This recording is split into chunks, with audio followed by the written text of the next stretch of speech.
if you are starting a brand new SaaS business today and you didn't have an email list, didn't have a personal brand, didn't have an audience, had none of that stuff that you've been building up for, I guess, the last 15, 20 years, what would be the 3 marketing activities that you would focus on the most today in 2025? I'm going to go back to that conversation we had where I talked about leaning into your strengths and away from things that you're weaker at.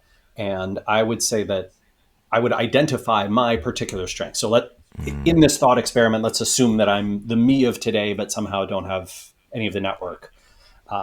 In that case, I know that I'm good at video content. I know that I'm good at talking about sort of complex topics in a few different spaces and making them accessible to people.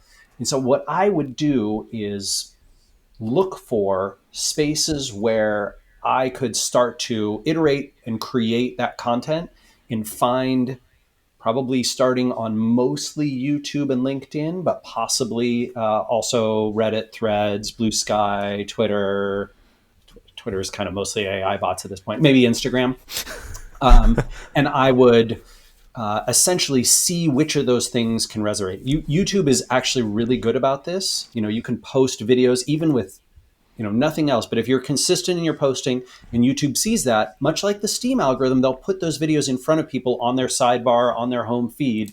And if they see ones start to get some traction, they'll show it to a lot more people. So if I saw some of those videos getting a few hundred or a few thousand viewers, that would be my starting signal to go after that market. And then I'm starting from an audience first perspective. I'm not talking about the product. I would try and find the audience that I could resonate with first because it's me. And then I would try and figure out what are the big problems that no other product is solving well for this group of people that we could solve with our software.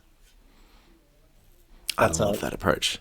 Yeah, it's very different from, I think, how most SaaS businesses are built, which are product idea first. But if you know that you're good at audience building, I'd kind of start there and then go that direction. And then I suppose too, if the solution to that problem may not necessarily being a SaaS business, it might be a different model, it might be a service, it might be something else. So you're saying be stuck on the audience that you want to serve and look at the problems that they have, and then be a little bit more flexible about what the solutions to those problems look like. Absolutely, yeah. I think that the problem, especially with a lot of like early SaaS founders, micro SaaS founders, is like we get pigeonholed into, hey, my product does this. How do I find customers for that? As opposed to, hey, the market needs this.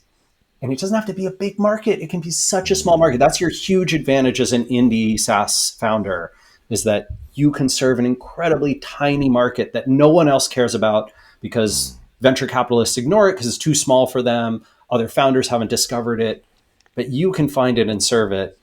I think that's a really beautiful thing. Hey, it's Ryan here. If you like that video, please click the like and subscribe button somewhere down there and check out the full interview right over here. Go on, click it.